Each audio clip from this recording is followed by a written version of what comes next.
사랑하는 성도 여러분, 오늘 이 새벽 하나님의 은혜가 가득하기를 주님의 이름으로 축복합니다. 요한복음 11장은 아주 중요한 사건을 우리에게 말해주고 있죠. 앞에서도 계속 살펴보았던 것처럼 죽은 지 사흘 된 나사로를 살리신 사건입니다. 이 기적은 단순한 기적이 아니었습니다. 예수님의 이 권세와 정체성이 무엇인지를 분명하게 나타내는 본문이기 때문입니다. 그래서 이 사건을 본 사람들의 반응도 분명하게 갈라지고 있습니다. 요한복음 11장 45절과 46절의 말씀을 보면 그 기적을 보고 많은 사람들이 예수님을 믿었다. 그리고 또 어떤 사람들은 다른 반응을 보였다라고 얘기하죠. 그들도 같은 기적을 보았지만 같은 장면을 목격했지만 달랐습니다. 그들은 믿음으로 나아가지 못했고 오히려 바리새인들에게 예수님의 하신 일을 알리게 되는 것이죠. 여기서 알렸다라는 것이 그냥 이야기해 주었다라는 정도가 아니라 일러 바쳤다라는 의미인 것입니다. 같은 사건을 보았지만 어떤 사람에게는 믿음으로 또 어떤 사람에게는 예수님을 대적하는 자리로 나아갔다라는 것이죠. 그리고 바로 이 이야기 이후에 오늘 본문이 이어지는 것입니다. 대제사장들과 바리새인들이 모여서 공회를 열고 예수님에 대해서 논하기 시작한 것입니다. 그들의 관심은 기적이 사실인지 그것의 여부가 아니었습니다. 또 예수님이 누구신지 정확히 이제 알아보자라는 것도 아니었습니다. 그들의 관심은 단지 이 사람을 어떻게 할 것인가 거기에 관심이 있었던 것이죠. 그들은 하나님의 일을 보면서도 하나님의 뜻은 묻지 않았던 것입니다. 대신 자신들의 이 자리와 체계를 지키기 위해서 계산하기 시작한 것입니다. 그러나 놀라운 것은 사람들이 계산하고 있는 그 순간에도 하나님의 이 구원의 계획은 이루어지고 있다라는 것이죠. 사람들은 예수님을 제거하려고 하지만 하나님은 예수님의 이 죽음을 통해서 구원을 이루고 계십니다. 사랑하는 성도 여러분, 오늘 이 본문의 말씀을 통해서 우리에게 한 가지 질문을 하게 됩니다. 나는 하나님의 일을 바라보면서도 계산을 먼저 하고 있진 않은가? 나는 믿음으로 반응하고 있는가? 아니면 나의 신앙의 삶에서 내 자리, 내 이익만 먼저 생각하고 있는지를 돌아볼 수 있는 은혜가 있기를 주님의 이름으로 축복합니다. 세 가지를 함께 나누겠습니다. 첫째는 사람은 하나님의 일을 보고도 자기 이익을 계산하는 자입니다. 요한복음 11장 47절의 말씀을 보면 그 대제사장들과 바리새인들이 모여서 이렇게 얘기하죠. 이 사람이 많은 표적을 행하니 우리가 어떻게 하겠느냐라고 고민합니다. 여기서 놀라운 점은 그들도 예수님의 행하신 이 표적을 부정하진 않습니다. 기적이 일어났다라는 사실을 받아들였죠. 죽은 나사로가 살아났다라는 사실을 그들이 없는 일로 치부하지 않습니다. 예수님이 능력을 행하심을 그들도 보았고 경험했습니다. 그럼에도 불구하고 그들의 마음은 믿음이 생기지 않았던 것이죠. 왜 그렇습니까?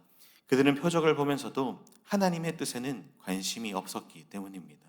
대신 그들의 먼저 떠오르는 생각은 자신의 안위, 자신의 유익이었던 것이죠. 48절의 말씀을 보실까요? 만약에 그를 그대로 두면 모든 사람이 그를 믿을 것이요 그리고 로마인들이 와서 우리 땅과 민족을 빼앗아 가리라 하니. 여기서 우리는 그들의 마음을 분명히 볼 수 있습니다. 그들의 관심은 진리에 있지 않았습니다. 메시아가 누구인지, 그들이 기다려온 자가 누구인지에도 관심이 없었습니다. 그들은 오직 자신들의 자리만 관심이 있었다라는 것이죠. 예수님을 통해 하나님의 역사가 지금 눈앞에 나타나고 있지만 그들의 눈은 그것이 은혜가 아니라 자신들을 위협하는 위협거리로 보았던 것이죠. 예수님을 통해 사람들이 점점 모이기 시작하자 그들은 하나님을 생각하기보다 자신의 권력의 이 흔들림을 더 집중합니다. 그래서 그들은 믿음으로 나아가지 않고 계산하기 시작한 것이죠. 사랑하는 성도 여러분, 신앙이 흔들릴 때 사람들은 하나님의 일하심을 보면서도 믿음보다 먼저 계산이 앞설 때가 많이 있습니다. 이 일이, 하나님께서 행하시는 이 일들이 나에게 어떠한 영향을 줄까? 내가 지금 있는 자리는 괜찮을까? 내 삶이 믿음 때문에 흔들리지는 않을까 생각하는 것이죠. 그 순간 우리의 삶은 하나님의 중심된 삶이 아니라 하나님이 불편한 존재가 되어 버리는 것입니다. 그래서 그들은 예수님을 따르려 하지 않고 예수님을 어떻게 할지를 고민하는 것이죠. 요한복음 11장 53절은 분명하게 이렇게 얘기합니다.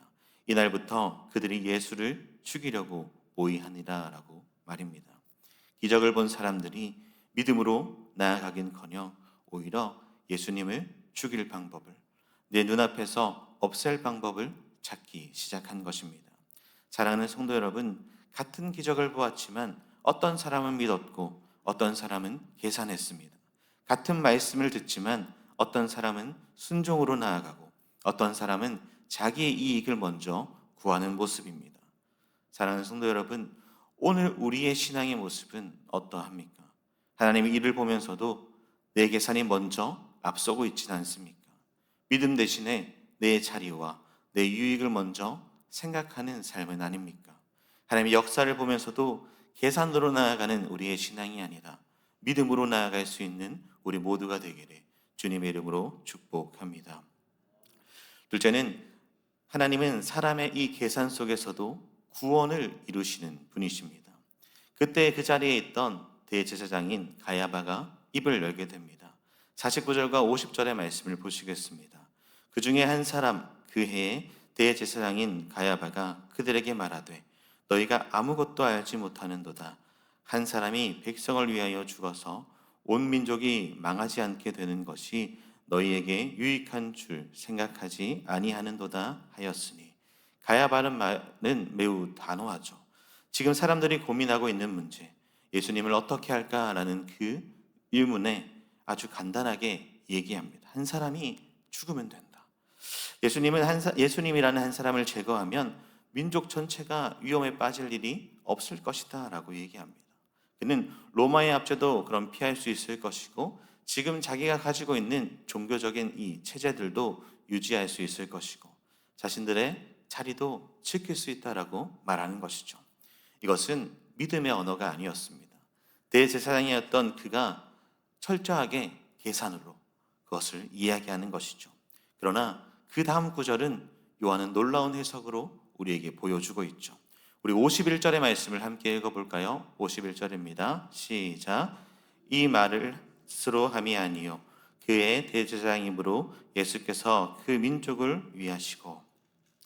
가야바는 정치적으로 계산하며 자신의 목적을 얘기하지만 하나님은 그 말을 통해서 예수 그리스도의 이 죽음의 의미를 드러내고 계시는 것입니다.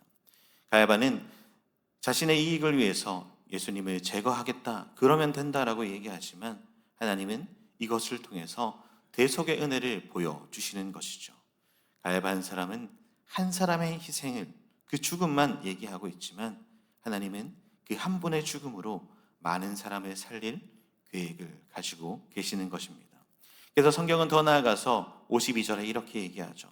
또 그 민족뿐만 위할 뿐만 아니라 흩어진 하나님의 자녀를 모아 하나가 되게 하기 위하여 죽으실 것을 미리 말하미러라 라고 말입니다.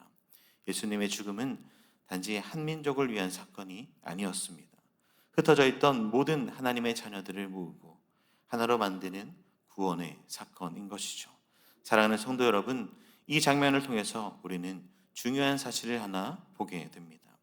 사람들은 예수님을 제거하려고 자신의 이익대로 하려고 모여서 구상했지만 하나님은 그 모든 상황 속에서도 자신이 계획하신 구원의 계획을 이루시는 분이다라는 것이죠. 사람은 욕망을 따라 움직였지만 하나님의 뜻은 그 모든 계산을 뛰어넘어 조용히 이루어가고 계시는 분이십니다. 십자가도 마찬가지이죠. 사람들은 예수님을 죽이려고 했지만 하나님은 그 죽음을 통해서 온 세상을 구원하셨다라는 것입니다.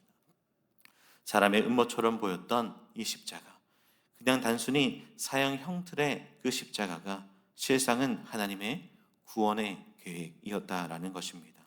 사랑하는 성도 여러분, 우리의 삶에서도 사람의 계산과 하나님의 뜻이 충돌할 때가 있습니다.